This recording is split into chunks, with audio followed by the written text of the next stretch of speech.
тобық буыны асықты жілік пен асықты жілік шыбығы аяқтың табан сүйегімен байланысып, жан-жағынан байламдар мен оның айналасындағы бұлшықеттермен бірге ол жүрудің негізін құрайтын буын болып табылады.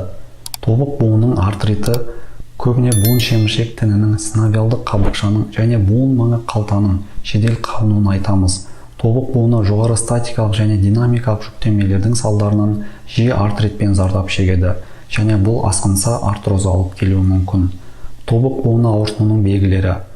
Клиникалық көріністер кенеттен пайда болады және тез дамиды. Жая жүру және аяқтың тобық буыны бүгілуі қатты ауырсынумен бірге жүреді. Тобық ісінеді, терінің қызаруы және температураның жергілікті жоғарылауы пайда болады. Ісіну мен ауырсынудың салдарынан артритпен ауыратын адамға тобықтағы кез келген қозғалыстарды жасау қиын болады. Буынның қозғалыштығы күрт шектеледі.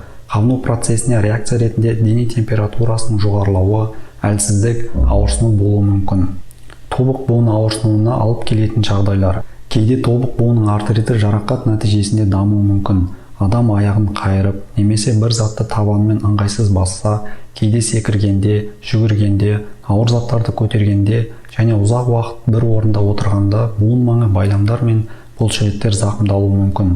Нәтижесінде қабыну буын элементтеріне таралады.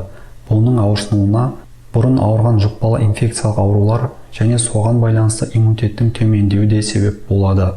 Сондай-ақ тобық буынының ауырсынуына дұрыс тамақтанбау, артық салмақ, жаман әдеттер және ВИЧ пен инфекциялық аурулар да қоздыруы мүмкін. Науқасқа дұрыс диагноз қою үшін не істейміз? Науқасты қарау кезінде шағымдарын тыңдап, соған байланысты зерттеу тағайындалады. Диагноз ақырында ультрадыбыстық зерттеумен расталады. Ол буындағы сұйықтықты және қабыну өзгерістерін анықтайды. Кейбір жағдайларда МРТ қажет болуы мүмкін. Тобық ауырсыну кезінде диагностикалық функция жасаған дұрыс па? Ауыр ісіну жағдайында зерттеудің кең таралған әдісі диагностикалық функция болып табылады. Бұл буын қуысына инені енгізу және оның құрамы мен шығу тегін зерттеу үшін буын ішілік сұйықтықты алады. Бұл күрделі процесс болғандықтан асқыныстарға алып келеді. Яғни буын маңындағы байламдар мен синовиалды қабықшалар зақымдалады. Нәтижесінде артрит буынның ауырсынуы одан сайын күшейе түседі. Сондықтан бұл процесті орындамаған жөн. Тобық буын ауруынан қалай қорғанамыз? Дұрыс физикалық белсенділік пен ағымын, лимфа ағуын және буынның дренажын ынталандырады. Жақсы қан айналымы шеміршектің қоректенуін қамтамасыз етеді. Нәтижесінде буын маңы байламдар мен буын беттері капсуласы қалпына келе бастайды. Сонымен қатар бұлшықеттер күшейтіліп, байламдардың серпімділігі жақсарады.